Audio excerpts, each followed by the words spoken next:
人話陳一山同志走起路嚟非常之瀟灑有型，為咗保持呢個瀟灑有型嘅姿勢，佢甚至開門都唔使用手㗎。睇睇，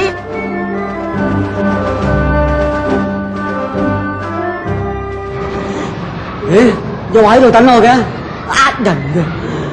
係啊，喺門後面。你哋做咩匿喺門後面啊？人客人冇藥醫㗎嘛，諗住帶我參觀乜？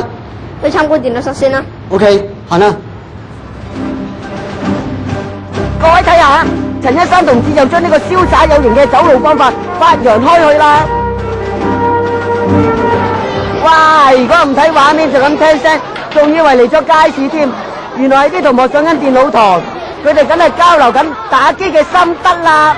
係啦，你 save 個 hard disk 度係唔係一定啊？未必係佢打，可能之前嘅頭。我影你㗎。嗱，你哋兩個咧就帶我參觀電腦室㗎。咁啊，你哋學校幾時開始有電腦學嘅咧？我哋學校早喺1966年就開始有電腦學㗎啦。1966年而家咪31年？咦，估唔到你年紀輕咧就已經有31歲咯喎！我唔係，我只係翻查翻舊校刊啲資料先知道啫。哦，咁啊，點解校會咁有先見之明，咁早俾你哋學電腦咧？初時只不過係俾當時嘅6年級師兄師姐去考完升中試之後，一方面可以輕鬆下，另一方面可以接觸下啲新科技。點知佢哋越玩嘅興趣就越大，學校方面亦都對呢件事高瞻遠矚，於是就聘請咗啲專家去編寫咗一套電腦基礎入門課程，咁我哋就開始有電腦課學啦。咁啊，狄宇森同學，你又覺得學校嘅電腦設備足唔足夠？使唔使加多啲設備咧？而家我哋上堂嗰陣有20部電腦，每兩個人一部，都算幾好啦。不過如果一人一部梗係更加好啦，你話係咪？可惜printer就淨係得2部，雖然聯咗網，但係印嘢點都係要等下㗎。如果整多幾部，等我整一啲盞鬼嘢都可以快啲印出嚟就好啦。仲有啊，如果啲投射式螢幕啦，就仲好啲。先生教嘢嗰陣就易啲，我哋又易係啲，真係兩全其美㗎。做咩你換咗副眼鏡啊？係咪見我副眼鏡靚咧？話俾你聽啦，我呢副眼鏡唔啱你㗎，我係老花嘅，換翻先。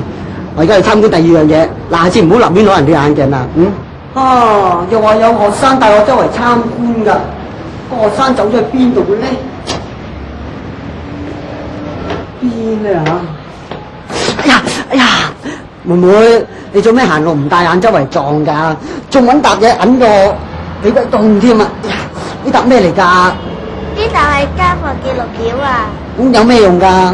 呢沓嘢咧就記錄咗嗰日功課嘅出處啦、數量啦，同埋所需要嘅時間，咁就比較均衡啲。另外咧，仲有州訓中心同埋班門摘要，令到我哋唔會忘記每日應該做嘅嘢。同埋咧，又唔使怕寫手冊嗰陣時會寫錯寫漏，真係好有用㗎。你做咩？震機啊！你未見過咩？咩？特區首長急 call 喎，要揾電話覆先。哇！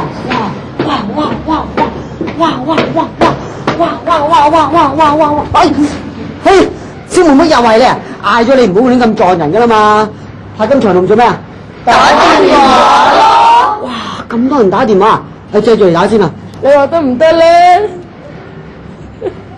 真係唔得嘅，咁但係點搞咧？講住腹肌添㗎。我帶你入教員室打電話啦。哦，教員室打電話，聽到未啊？行入去。